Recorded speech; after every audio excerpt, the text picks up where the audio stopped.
Walter Renner worked in silence. His apartment had the stillness of a museum. Blinds drawn, floor swept, fridge humming louder than anything else. A single chair sat beneath a bank of monitors. He rarely used more than one at a time now. He wasn't retired, exactly, just unmoored. There had been a time, not long ago really, when Walter had been a name in the room, hired out of grad school, fast-tracked into a tech firm's experimental wing. Neural mapping, language models, automated infrastructure forecasting. His work had been sharp, efficient, marketable. The company offered him stock. The government offered him clearance.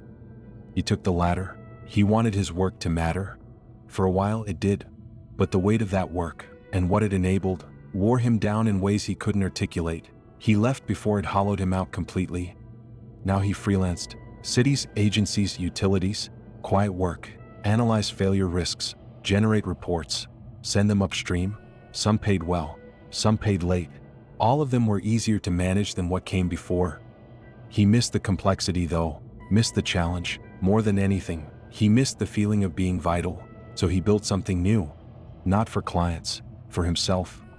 A neural net, stripped down, local only, custom-coded from the bones of a system he'd once helped design.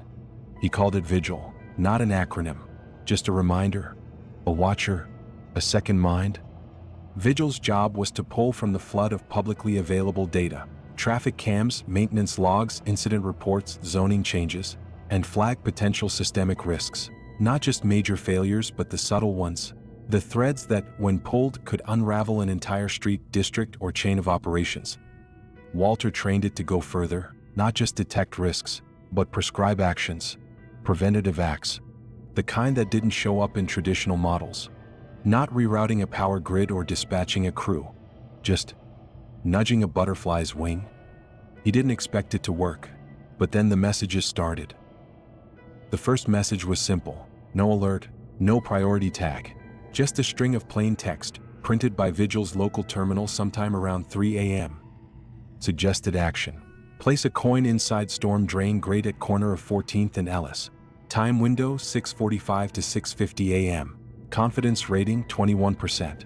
Threat level low. Walter blinked at it for a while, unsure if it was even meant to be a real output. The formatting was clean, too clean, not from a misfire or debug dump. He pulled up the logs. The chain of reasoning made sense, sort of. There had been a water pressure anomaly logged 2 days ago. Minor infrastructure wear, incomplete inspection data, and then something odd.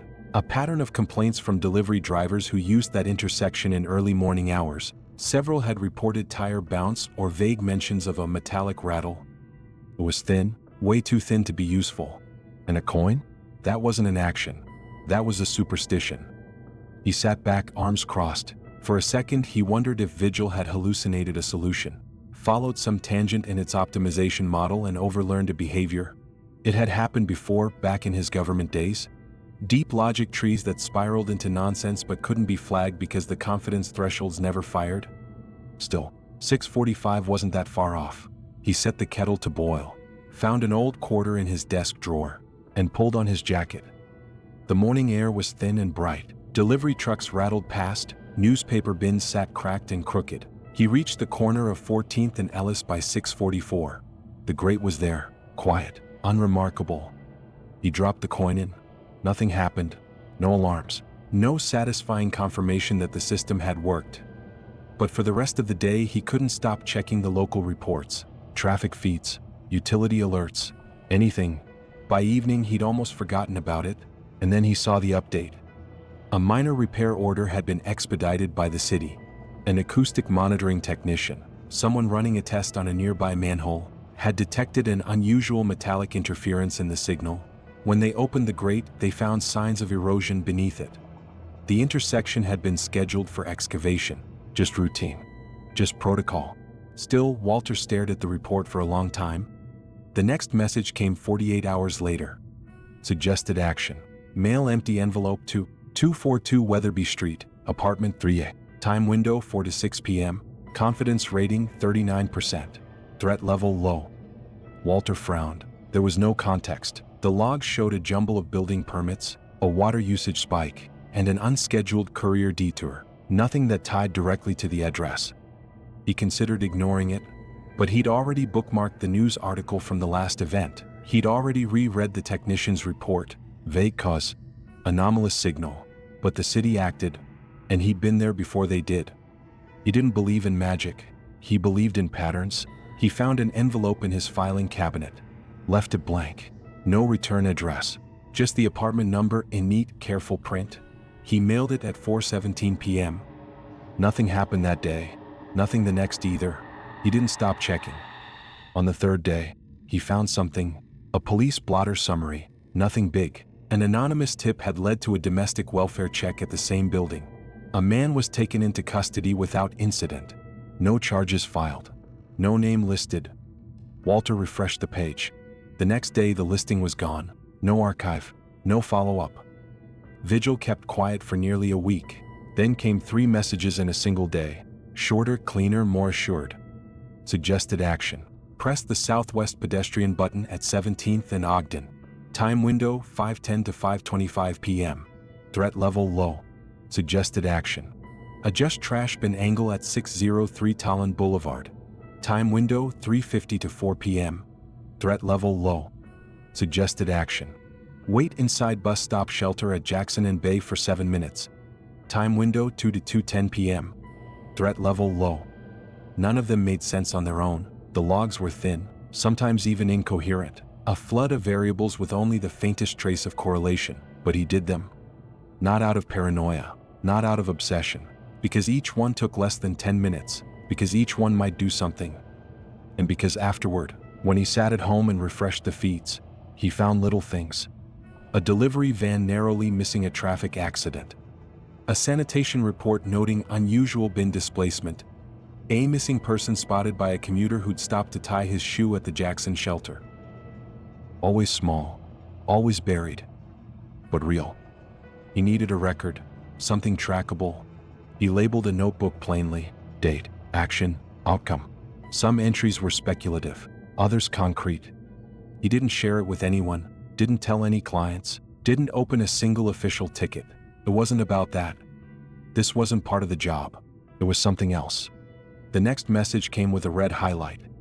Suggested action. Remove loose brick at base of alley wall behind 426 Virgil Street. Time window 4:40 to 4:45 p.m. Confidence rating 58%. Threat level moderate. Status priority. That was new. Not just the formatting, the tone. Vigil had never used the word priority before. Not in capital letters. Not on a task this specific. Walter pulled the location. The building was vacant. Had been for years. An old grocery store that closed after a sinkhole cracked the foundation 2 blocks away. There were no current permits, no live utilities, no one living nearby. Still, he cross-checked with city planning. Nothing scheduled. The window was tight. He left early. Traffic on 10th was backed up. Then a trash truck blocked a side street. He parked illegally, grabbed his tools, and jogged the last stretch. He reached the alley at 4:44. The brick was where Vigil said it would be, loose, chipped at the corners. He pried it free with a flathead screwdriver and dropped it in his bag. No alarms, no motion sensors, no dramatic collapse. Just a hollow square where something used to be. He walked away. That night, he refreshed the city incident feed. At 5:03 p.m., a maintenance worker flagged the building for emergency inspection after detecting smoke inside the eastern wall. Old wires, arcing current, the fire never spread. The report mentioned an open cavity behind the base bricks. Walter wrote the entire sequence in his notebook. Date, time, confidence level, distance walked, tools used. 2 days later, another message appeared. Suggested action. Paint Park bench blue. Location Wyndham Park. Northeast corner near Sandbox. Time window 2 to 2:10 p.m. Threat level low. Confidence rating 49%. Status, contextual outcome possible. He paused. It was the first time Vigil had referenced context. He tried to parse it, but the system didn't elaborate. No logs, no notes, just that phrase, contextual outcome possible. He stared at it for a long time. The next day, he walked to Wyndham Park with a can of matte blue paint and a brush. The bench was exactly where Vigil said, weather-worn, green paint flaking off in thick curls. He started to paint. At 2:08, a voice shouted behind him, "Hey, what the hell are you doing?" He didn't turn. "It's a city order," he said calmly. "Pre-approved maintenance." He didn't know why he said that. Footsteps. He dipped the brush again, applied one last stroke. Then he ran.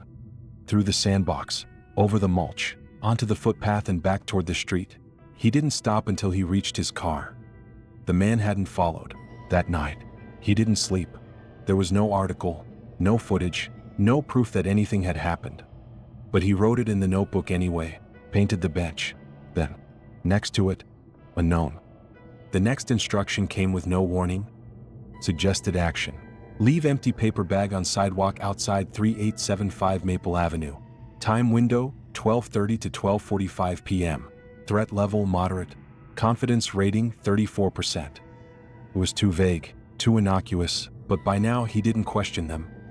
He folded a lunch sack and tucked it under his arm like it held something. He timed it carefully, left it near a crosswalk where the sidewalk buckled slightly, then walked away without looking back. The next morning, there was a 3-car accident reported on Maple. No fatalities, just injuries.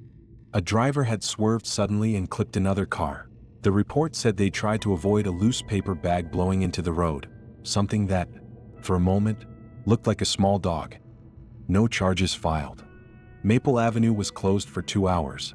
Nearby traffic rerouted. Walter scrolled the feed slowly. One entry caught his eye. A small story from a neighborhood blog. Woman saves child from choking at Wyndham Park. A bystander had seen the signs early.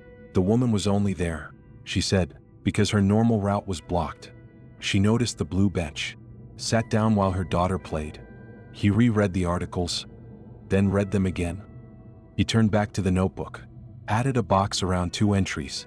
Bench painted blue, bag placed on Maple. He connected them with a line. The following morning, Vigil issued another task. Suggested action, shave head. Time window 4 to 4:10 a.m. Threat level contingent. Confidence rating 52%. Status optimization alignment. He stared at it for a full minute. There was no address, no physical variable to nudge, just a personal act. For alignment, he didn't sleep that night, set his alarm, laid the clippers on the counter. At 4:03 a.m. he shaved his head clean, slow, methodical, watched the hair fall in clumps into the sink. He didn't feel strange. Not really, just correct. At 4:12, a new message appeared. Suggested action. Place small ceramic elephant from bookshelf on top of fridge display at Harbor Corner Market. Time window 4:25 to 4:30 p.m. Threat level critical. Confidence rating 67%. Status timed local trigger. He stared at it. The wording was tighter now, sharper. The elephant had been a gift from his sister. He hadn't spoken to her in years. He wrapped it in a sock, placed it in his coat pocket, and left the apartment at 4:10. He entered the store at 4:24. Quiet, fluorescent buzz overhead. A few customers browsing silently. He walked to the back, found the fridge display, and set the elephant beside a dusty row of mint candies. No one stopped him. He left without buying anything. He didn't need to stay and see what happened. That wasn't his role. It was the first knock on his door in months. Walter froze. No deliveries, no appointments, no expected contact of any kind. Another knock. Firmer this time. He opened the door 2 inches. A uniformed officer stood on the landing. Not tense, not casual, neutral. Badge and nameplate in place. Cruiser parked at the curb behind him. "Good afternoon," the officer said. "Mind if I come in for a minute?" Walter hesitated. "I just want to check on a couple things," the officer continued. "We've had a few calls. One of them came in earlier today. Someone saw you leave something at the Harbor Market. Just making sure everything's okay." Walter opened the door fully and stepped aside. The officer entered without speaking further, giving only a brief glance around. His posture stayed relaxed but alert. "You live alone?" he asked. "Yes." "You working from home?" "Yes." The officer nodded once. "You doing okay these days?" "I'm working," Walter said. "It's important." "What kind of work?" There was a pause, measured. "It's complicated," Walter said. The officer let that hang in the air a moment. Then Walter turned. "Excuse me, I need to check something." "Go ahead."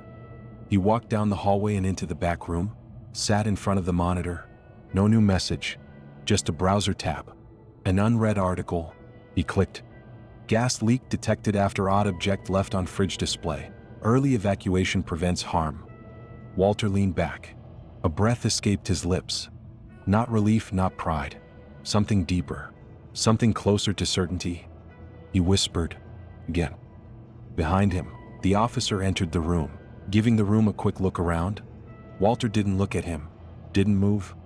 Looks like you're busy, the officer said. I'm doing something important.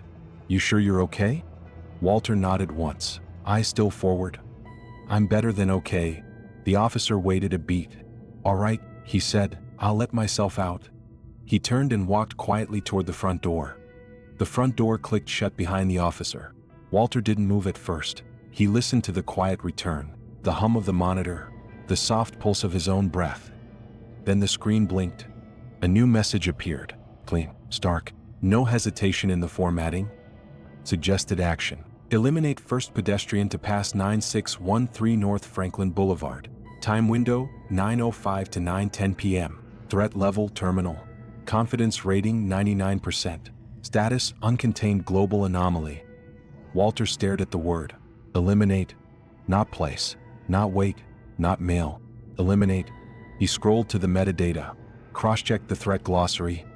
Terminal. Event classified as unrecoverable without intervention. Risk of widespread loss or irreversible cascade. He checked the time. 8:40 p.m. North Franklin wasn't far. His fingers tightened against the edge of the desk. He didn't move for a long moment. His lips parted slightly.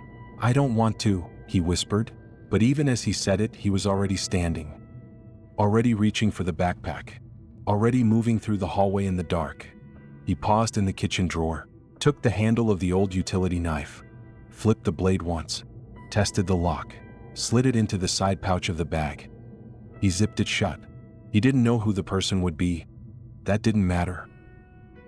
The officer stepped out into the cool dusk. He paused at the top of the steps, glanced once more at the apartment door, then descended to the sidewalk and crossed to his patrol car. He sat in the driver's seat, window half down. Static crackled faintly on the radio. He keyed his mic. Dispatch. This is 241, welfare check complete. A pause. Subject's name is Walter Renner. Got it off a diploma inside. Ran the name. Photo matches. Computer science. Another pause. He shifted in his seat. Yeah, he's odd. Quiet. Not aggressive. Doesn't seem high or off his meds. Just out of sync. He let me in. Didn't give me trouble. Seemed focused. He's strange. But according to his record, this guy worked for some high-level government agency. I can't see which one. He scratched his jaw. The engine clicked softly as it cooled. Said he was working on something. Didn't say what. Static again. I didn't see any computer, the officer continued. No desk. No gear. Just him, sitting in a chair, in an empty room, staring at a wall. He exhaled through his nose. He looked up. The apartment door opened. Walter stepped out, backpack slung tight across his shoulders, bald head catching the last light.